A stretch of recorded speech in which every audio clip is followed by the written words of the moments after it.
Seja bem-vindo ao meu canal. Se você ainda não me conhece, eu sou a Cristiane Nascimento e hoje eu vou comentar sobre o que as pessoas falam sobre a recuperação judicial.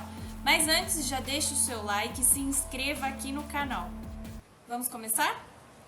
Primeiro, a empresa em recuperação é uma empresa falida. Mito. Quando a empresa está em recuperação judicial, pede recuperação, não quer dizer que a empresa está falindo. Quer apenas dizer que ela se socorreu do mecanismo disponibilizado pelo Poder Judiciário e que fornece um ambiente mais seguro, a via judicial, para renegociar o seu passivo junto aos credores, protegendo o seu ativo. E vale lembrar que durante a recuperação judicial é imprescindível que a empresa mantenha sua atividade empresarial ativa a fim de seguir gerando receita para quitar suas despesas diárias e cumprindo o plano de recuperação judicial. Inclusive, o artigo 47 da Lei 11.101 de 2005 traz o objetivo da recuperação judicial, que é viabilizar a superação da situação de crise econômico-financeira do devedor, a fim de permitir a manutenção da fonte produtora, do emprego dos trabalhadores e dos interesses dos credores, promovendo assim a preservação da empresa, sua função social e o estímulo à atividade econômica. Vamos para o próximo. A empresa nunca sai de uma recuperação judicial. Mito. Não é um caminho sem volta, é a oportunidade de fazer algo diferente, considerando que o pilar financeiro abalado é um reflexo dos outros pilares que estão abalados, os pilares internos. É importante identificar a causa raiz da crise empresarial. Um plano de reestruturação viável e realista direcionará a empresa a um caminho muito melhor do que ela estava. E o outro objetivo da Lei 11.101 de 2005 é manter empresas saudáveis no mercado. No geral, a empresa sai sim de uma recuperação judicial. Só será direcionada para a falência as empresas que demonstrarem inviabilidade econômico-financeira. O administrador judicial fiscaliza a empresa em crise e a empresa é quem paga ele. Verdade. O juiz fixará o valor e a forma de pagamento da remuneração do administrador judicial, observados a capacidade de pagamento do devedor, o grau de complexidade do trabalho e os valores praticados no mercado para o desempenho de atividades semelhantes. Em qualquer hipótese, o total pago ao administrador judicial não excederá 5% do valor devido aos credores submetidos à recuperação judicial. A remuneração do administrador judicial fica reduzida ao limite de 2% no caso de microempresas e empresas de pequeno porte, mas quem paga o administrador judicial é a empresa em crise, aquela que pediu recuperação judicial. Isso não foi alterado pela Lei 14.112 de 2020, que modificou alguns pontos da Lei 11.101 de 2005. A conciliação é uma das melhores alterações da lei de recuperação. Verdade. A Lei 14.112 de 2020, que alterou a Lei 11.101 de 2005, trouxe a inclusão de uma nova seção na lei que trata das conciliações e das mediações antecedentes ou incidentais aos processos de recuperação judicial. É uma fase pré-processual. A conciliação e a mediação deverão ser incentivadas em qualquer grau de jurisdição, inclusive no âmbito de recursos em segundo grau de jurisdição e nos tribunais superiores, e não implicarão a suspensão dos prazos previstos na lei, salvo se houver consenso entre as partes em sentido contrário ou determinação judicial. Pedido de recuperação judicial é só uma petição simples. Mito. O processo de recuperação judicial é complexo e há grande insegurança do empresário quando define seguir por essa via. Haja vista que há muitos profissionais que não explicam de forma cristalina como funciona o processo e o passo a passo de uma recuperação. De acordo com o artigo 51 da Lei 11.101 de 2005, a petição inicial do pedido de recuperação judicial deverá conter uma série de documentos que comprovam que a empresa poderá utilizar o mecanismo da recuperação judicial para se soerguer. O artigo 51 da Lei 11.101 de 2005 traz o rol de documentos e informações que deverão constar na petição inicial. Isso de acordo também com a Lei 14.112 de 2020. Então, a situação patrimonial do devedor e das razões da crise econômica e financeira.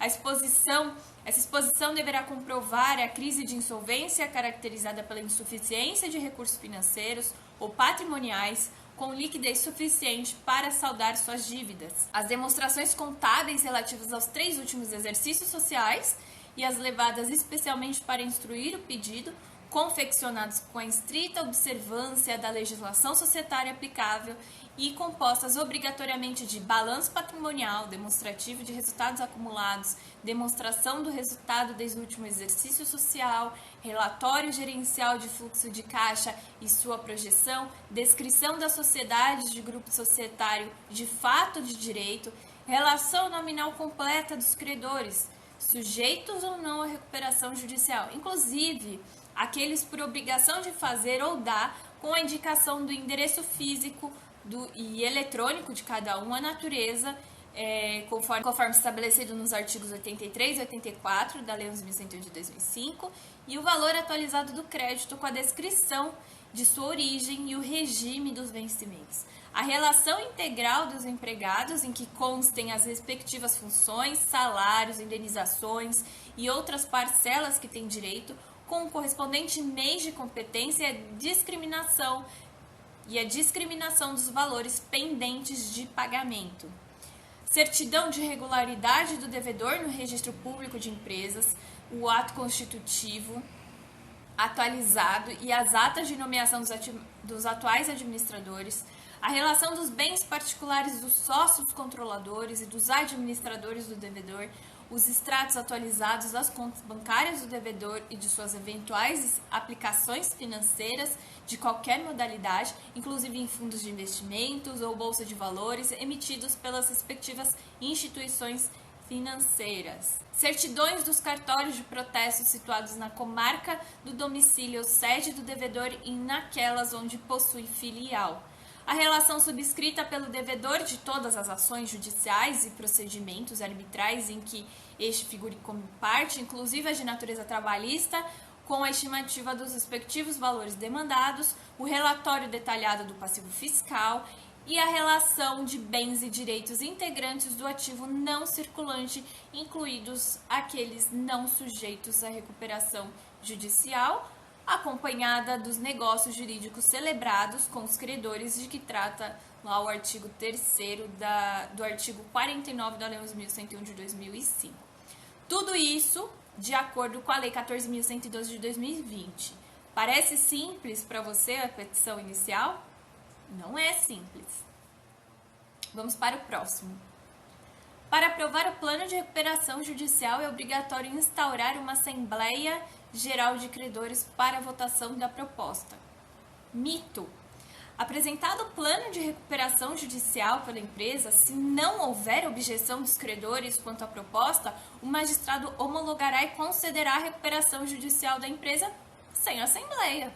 Se houver objeção de um credor que seja, será convocada a Assembleia Geral de Credores. A novidade que a Lei 14.112 de 2020 trouxe foi a substituição de Assembleia Geral de Credores por termo de adesão. Lá no artigo 45A, ele traz o seguinte: as deliberações da Assembleia Geral de Credores previstas nesta lei poderão ser substituídas pela comprovação da adesão de credores que representem mais da metade do valor dos créditos sujeitos à recuperação judicial, observadas exceções previstas nesta lei. Nos termos do artigo 56A desta lei, as deliberações sobre o plano de recuperação judicial poderão ser substituídas por documento que comprove o cumprimento do disposto no artigo 45 desta lei. E as deliberações sobre a constituição do Comitê de Credores poderão ser substituídos por documento que comprove a adesão da maioria dos créditos de cada conjunto de credores previstos no artigo 26 desta lei. As deliberações no formato previsto neste artigo serão fiscalizadas pelo administrador judicial, que emitirá parecer sobre sua regularidade coitiva do Ministério Público previamente à sua homologação judicial, independentemente da concessão ou não da recuperação judicial. Vejam que temos novas regras no processo que visam dar maior celeridade ao processo. O empresário perde o controle da empresa na recuperação judicial. Mito. O empresário se manterá na administração da empresa durante todo o processo recuperacional. Durante o procedimento de recuperação, o devedor ou seus administradores serão mantidos na condução da atividade empresarial sob fiscalização do comitê, se houver, e do administrador judicial, salvo se qualquer um deles houver sido condenado em sentença penal transitado em julgado por crime cometido em recuperação judicial ou falência anteriores, ou por crime contra o patrimônio, a economia popular ou a ordem econômica previsto na legislação vigente, houver indícios veementes de ter cometido crime previstos na Lei 11.101 de 2005, houver agido com dolo, simulação ou fraude contra os interesses dos credores, houver praticado qualquer das seguintes condutas: efetuar gastos pessoais manifestadamente excessivos em relação à sua situação patrimonial, efetuar despesas injustificáveis por sua natureza ou vulto em relação ao capital ou gênero do negócio, ao movimento das operações e às outras circunstâncias análogas, descapitalizar injustificadamente a empresa ou realizar operações prejudiciais ao seu funcionamento regular, simular ou omitir créditos ao apresentar a relação de que trata lá o inciso 3º do caput do artigo 51 da Lei 11.101 de 2005, sem relevante razão de direito ou amparo de decisão judicial, e negar-se prestar informações solicitadas pelo administrador judicial pelos demais membros do comitê, tiver seu afastamento previsto no plano de recuperação judicial. Verificada qualquer das hipóteses desse artigo que eu acabei de comentar com vocês, o juiz destituirá o administrador, que será substituído na forma prevista nos atos constitutivos do devedor ou do plano de recuperação judicial. E por esse motivo é importante você levar ao conhecimento do empresário quais são os atos que ele não poderá praticar e quais são os crimes falimentares e suas consequências antes de ajuizar um pedido de recuperação judicial. Vamos para o próximo. A empresa em recuperação judicial quer dar um golpe financeiro nos credores. Mito. A empresa que busca o seu soerguimento através da recuperação judicial não busca dar um golpe financeiro nos credores.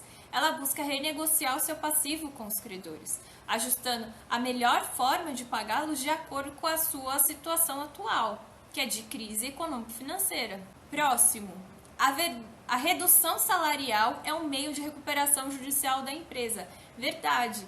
Poderão ser reduzidos os salários e ajustado proporcionalmente às mudanças de jornada de trabalho acordado com o sindicato, e os direitos trabalhistas previstos na Constituição Federal não poderão ser renegociados. O credor está proibido de bloquear os bens do devedor. Verdade.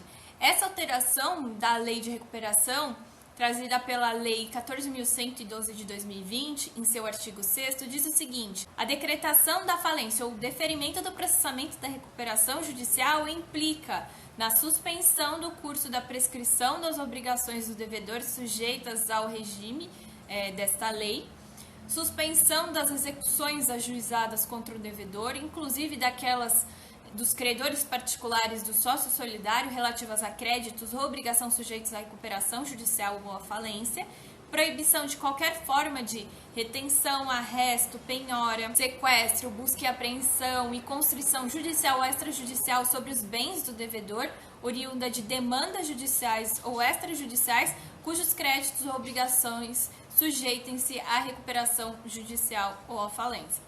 Na recuperação judicial, as suspensões e a proibição, que eu acabei de falar aqui para você, perdurarão pelo prazo de 180 dias contado do deferimento do processamento da recuperação judicial, prorrogável por igual período, uma vez que em caráter excepcional, desde que o devedor não haja concorrido com a superação do lapso temporal.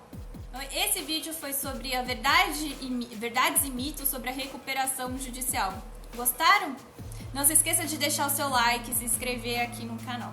Então, até a próxima!